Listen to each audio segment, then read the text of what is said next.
the topic today. I will talk about a bit about the sin of the golden calf and then the red heifer. So even though it is true in the Torah, it does not give them now together, because it's not even in the same parasha. Now we have read in Parashat Tisa about the golden calf, and much later, well, not much later, but later on, we're gonna study about the red heifer. Overall, it's usually in Parashat Sukkat. In book Bamidbar, we actually explain and talk about it more, so it is quite a while. Still, the sages say something very weird that later on today we're going to talk about it a bit when we're going to dive into it. The Midrash say that the golden calf, it's called the calf. So basically it means a cow's kid, you know? On the other hand, the red heifer is basically a cow. Why do we have such connection between these two? Like, why are they from the same family, from the same thing? So the Midrash says something very weird, upon which later on we're going to go about. It says that why do we have the red heifer? Why did Hashem give us the commandment of the red heifer? So that the mother, the cow, red heifer, will come and clean the, so to say, the sins, the problems, mess that her son, so to say, not really her son, the calf came and did. Which means, so to say, the golden calf. Sounds very weird. This statement, it sounds very weird. So the mother will come and clean after her son. But in reality, both of them are actually don't seem connected at all. In the simplicity of the Torah, we don't find actual connection between them in the parasha, nor about such a statement. So what does it come to explain to us all of this? What is the actual connection? This we'll go about later. But first of all, we will go about these two topics. Shalom Rose. Sounds good. Hold on. Alright. So first of all, I believe most of us already know about the golden calf. What happened a bit and how it came to be. Overall, it's fear that replaced the faith in a way. Yeah, they feared that Moshe is not with them. So after the revelation of Mount Sinai, Hashem spoke to all of Israel. When Hashem came to speak, he spoke actually the first two commandments to all of Israel.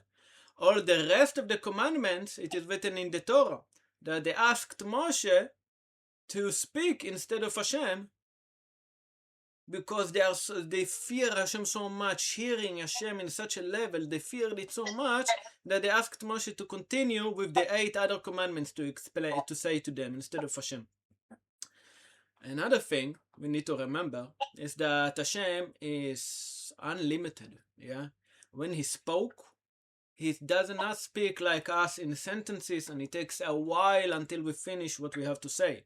When Hashem came and said what he wanted to say in Mount Sinai, each time he spoke, so to say, about each commandment, within it, all the other 10 commandments were. He said everything at once.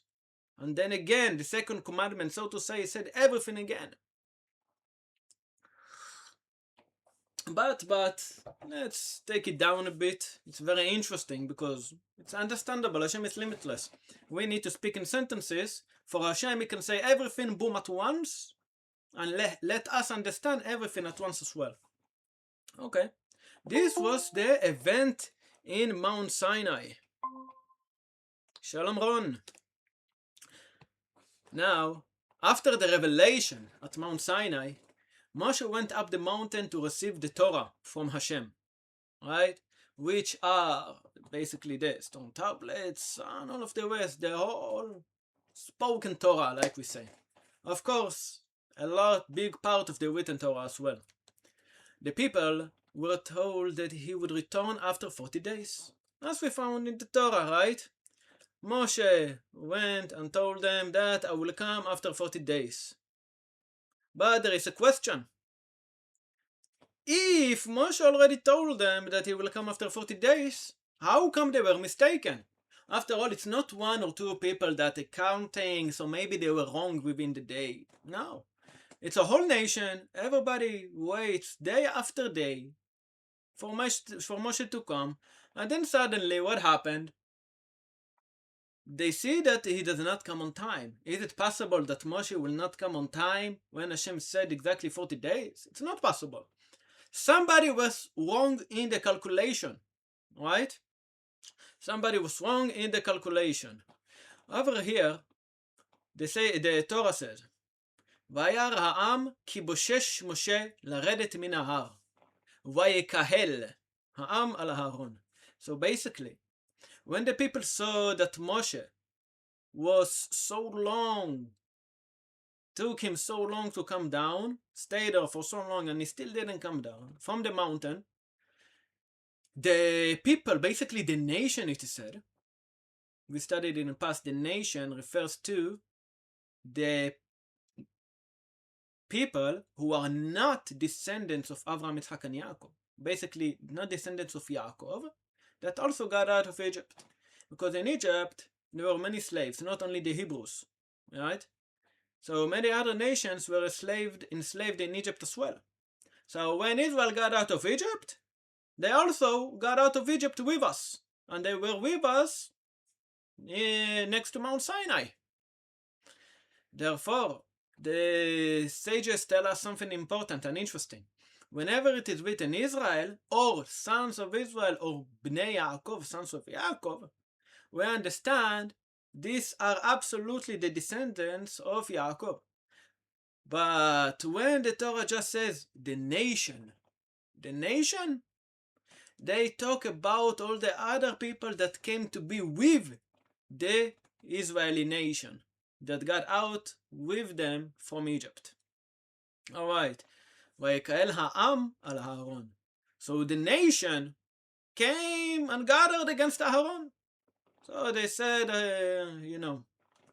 first of all, let's go little by little with this verse to see what happens. So the nation saw that it took time for Moshe to come down. וירא העם כי בושש משה. בושש, bet shin shin. Sages say in the Midrash that if you think about it, in the Torah book, right, in the synagogue, we read Monday, Thursday in the morning, a small portion, and then on Shabbat we read the whole parasha, right? In the Torah book, we don't have the dots, we don't have the nikud, the way to actually say it. It's all written actually without any nikud, and everything is written together. And over there in the Torah it is written Boshesh as well, like what we have here. When we open a book, we have all of the way exactly how to say it, right? With the pronunciation. In the Torah book we don't have it. Therefore, we can also read it a bit differently. The sages tell us that the word Boshesh also means it's the same word as Beshesh. Beshesh. What does it mean, Beshesh? We have a number in Hebrew, Shesh, which means 6. In 6, the nation saw that Moshe was delaying from coming down from the mountain 6 hours. They waited 6 hours and Moshe still did not come. Opa. Now Rashi comes to explain this to us. When Moshe ascended, went up to the mountain, he told all of Israel, everyone, the whole nation of Israel, in the end of 40 days, I'm coming within 6 hours. Right? They were sure, Israel, that when Moshe told them 40 days, it already starts. The same day that he told them 40 days, now he is going, it starts already now. Moshe did not mean that it starts now, 40 days. He meant a full day. We need 40 days that are full. Just like each day over there is full within the 40. The beginning of it and the end of it needs to be full. Israel, the nation of Israel, fought differently. They misunderstood what Moshe meant when he said it. They thought in the moment Moshe is going, that's it, it's going to start now. So they counted 40 days. Moshe actually meant the next one. 40 יום וללא עמו, 40 days that the nights are with the day, because that's a full day. A night and a day, it's a full day. ויום עלייתו אין לילו עמו. And the day he went up to the mountain does not have the night also with it. Right? Therefore, it's going to start later.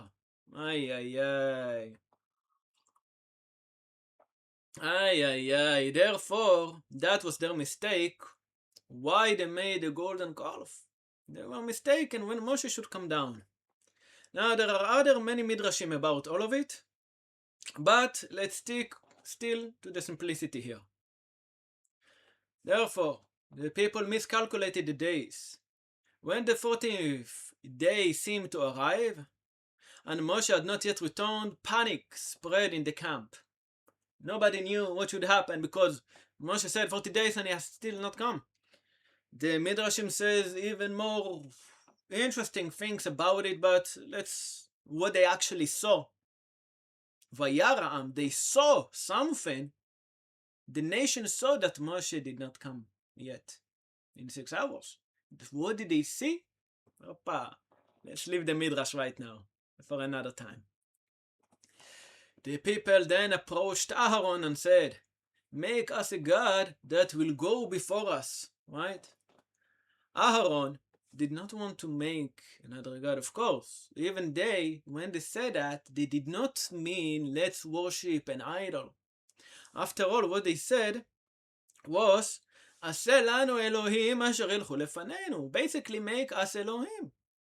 Who do we call Elokim? HaKadosh Baruch Hu we call him Elokim.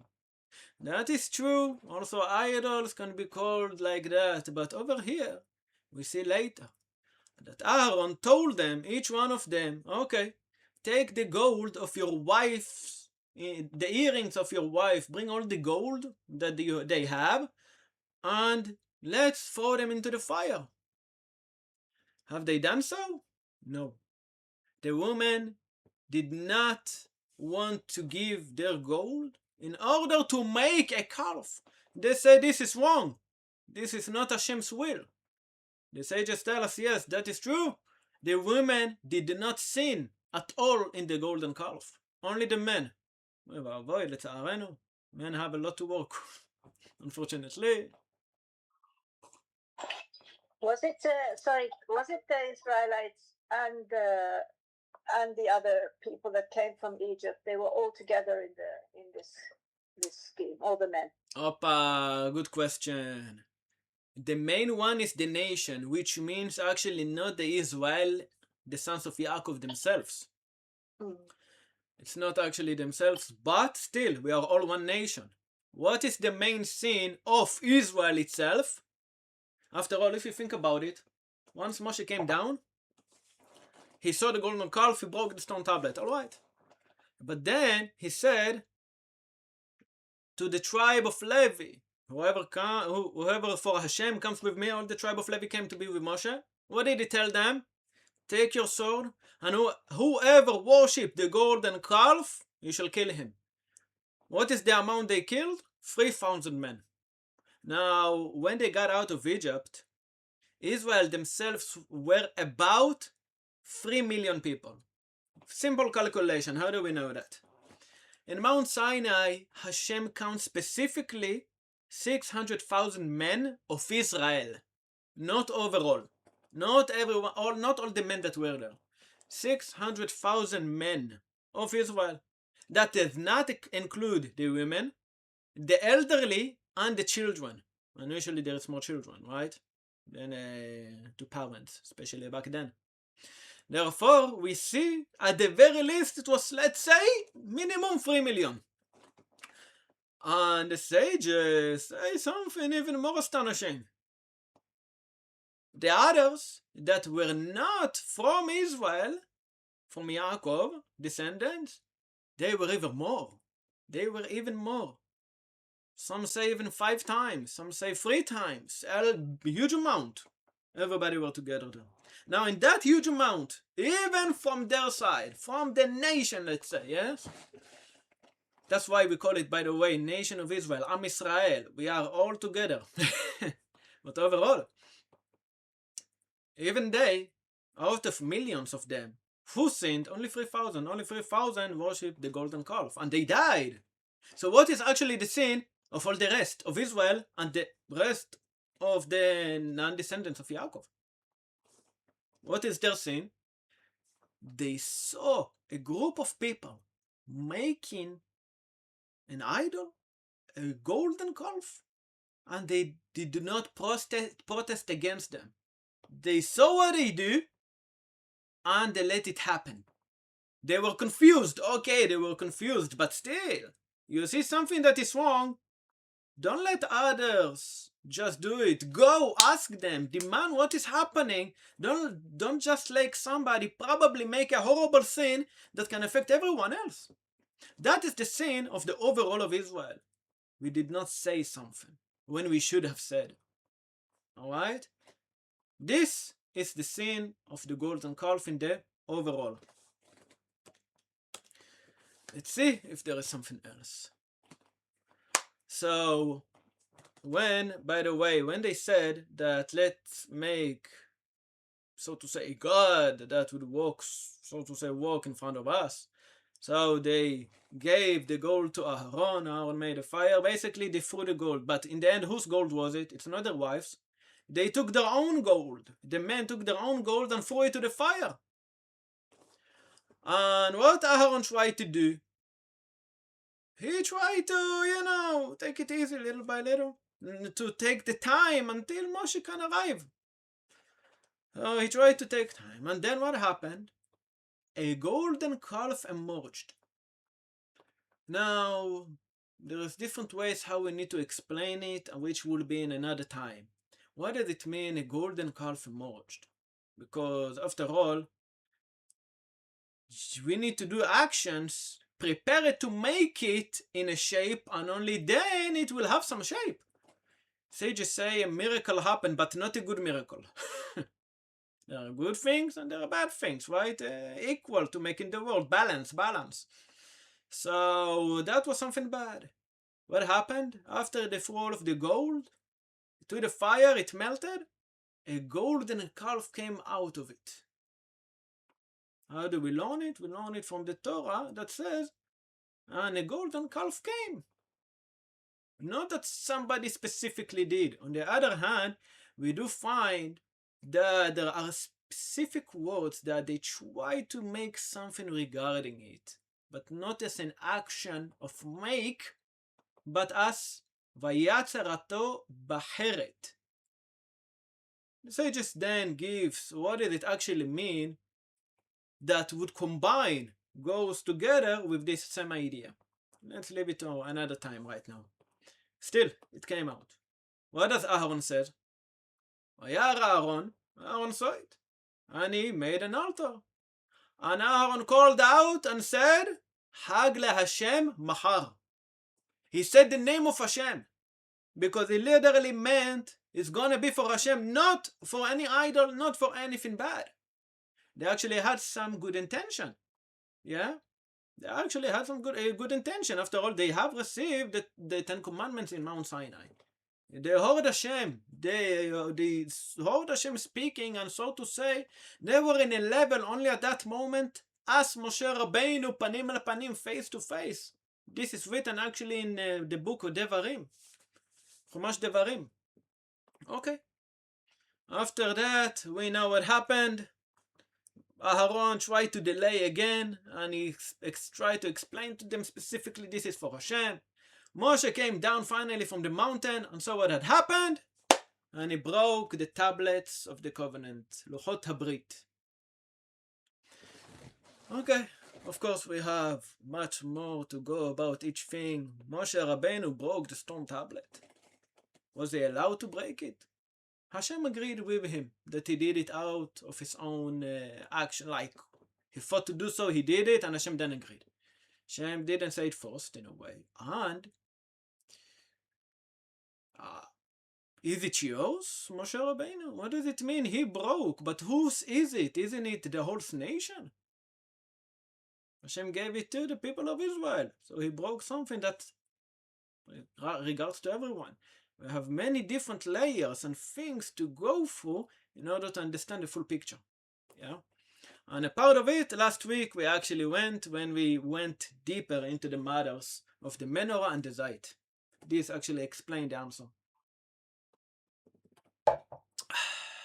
Okay, this is it about the golden calf. We understood the basics. We understood Rashi, the problems with the timing, and a bit about how it came to be. Now let's go about the red heifer. The red heifer is something different. It comes and it's talked about much later in the Torah. And over here, the main thing that it does, first of all, it's a cow that is red. Of course, the red heifer makes sense. What does it do? What can it do? First of all, it have an amazing ability, so to say, to make impure people, specifically purity of death, somebody that died. Now, if in the same house there were other people when he died, the other people are impure. Of what? Of death. And later on, if somebody touched a dead body, it's impurity of death. Okay? Special type of impurity. Almost nothing actually can purify it, this type of impurity, except a red heifer. What does it matter if somebody is more pure or less pure or impure? What does it matter? It actually matters to understand and see the spirituality, to understand it and be more spiritual, whether if it's in the knowledge or let's say in the mind's eye to understand Hashem. And back then, even more so when they had prophecy itself. Okay? Nowadays, we don't have prophecy anymore. After the destruction, before even the destruction of the temple. The red heifer basically is the mystery of purification. Okay? So while the golden calf represents sin and impurity, the red heifer actually represents purification, but in a very interesting way, very unusual way. Okay? The Torah introduces the red heifer in a very unusual phrase. Zot Sukkat Torah in Parashat Sukkat. This is basically the decree of the Torah. It's funny because we call the whole Torah a Torah. And then you can find the word Torah written in the Torah. So what does it mean that this is the law of the Torah? Right? Overall, few mitzvot are actually called the Torah. Why? Because in the Torah it represents 613 mitzvot. 613 mitzvot, yeah. 613 mitzvot. Now, when the Torah states about something that this is the Torah, it corresponds. The value of it, how important is it? As the whole Torah as well. Okay? That is why it is written in the Torah. This is the law of the Torah. The Torah then commands that a completely red cow be taken. It must have no blemish and must never have carried a yoke. So basically, never worked in its life. Good life, easy thing. The animal is burned completely. Yeah? They slaughter it and then they burn it completely to ashes. And the ashes are mixed with water. This mixture is then used to purify someone who became impure through contact of a dead body, just like I said earlier.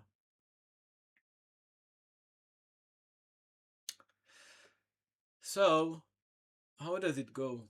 Overall, Judaism view death as the opposite of life. Yes, there is life and there is death. And Hashem Elokeinu is the source of life. Therefore, contact with death creates a form of spiritual impurity. Okay? Makes sense. The ashes of the red heifer were the way the Torah gave to remove this type of impurity. But this is not the main reason why the red heifer is so famous. Shalom, Daniel. The main reason why the red heifer is so famous is because it's all the great mystery in our Torah. Such a mystery. Daniel, I'm going to mute you. There is a lot of background noise. Sorry. So the great mystery regarding the red heifer in our Torah, that even King Shlomo, the sages tell us that King Shlomo was the wisest of all men, past and future. He said in Kohelet, I thought I would understand it, but it is far from me, far from my understanding. Why is it so mysterious? Because it have, so to say, a paradox. Yeah? The ashes purify the impure person, but at the same time, they make the person that makes the ritual, that perform the ritual, impure. So those who were impure, right, while the Kohen is pure, now the Kohen make this mix of the ashes and water, throw it upon the impure people, and what happened? The impure people become pure, and the Kohen who was pure become impure. So to say, an exchange. But that exchange, by the way, is not a complete same exchange. The impurity that the Kohen have is not the same exactly as the impurity of death as the other people had. It's different. And from that, it's possible to purify. Alright? Interesting. So the same substance purify one person and contaminate spiritually, so to say, in an impure way, the other one. Seems contradictory. And it is exactly why it is called a chukah. It's like a law. Something we will not understand. Hashem gave us something we will not truly be able to understand. But this is a decree of Hashem that He gave into our world, and we just follow it. Because Hashem is the king of the world, and we just follow what the king tells us to do. Why He ruled it so? Far beyond our true understanding. Ay, ay, ay. Now, then we have this special Midrash, that later we will go about it. The red heifer come to repair the sin of the golden calf. This is a cow, and that's a calf. A calf is a son of a cow. Just as a mother cow cleans the mess of her calf, the red heifer cleans the spiritual damage caused by the golden calf. Ooh la la, ooh la la. Up until here is the basic things that we need to know about the golden calf and the red heifer. Red cow is related to Geula, absolutely. The Parah Adumah is related to the Geula, because in the future, again, we will have the Parah Adumah, the red heifer, and all of us will be pure. We will be purified from the impurity of death. Nowadays, all of us have the impurity of death. It's actually something that currently we cannot become pure from. We actually need many things. We need a Kohen Gadol, we need this and that. The sages tell us the Bet HaMikdash will come from the heavens down, from the skies. It will come down, the fourth Bet HaMikdash, which will last forever. And then the Mashiach, of course, as well. And in the future, the dead will come back to life. Resurrection of the dead, and many other things. And with that, within that time, that's it. The dead are coming back to life. The impurity of the dead will cease. And this is a part of how it's going to cease. We're going to have the red cow in the future.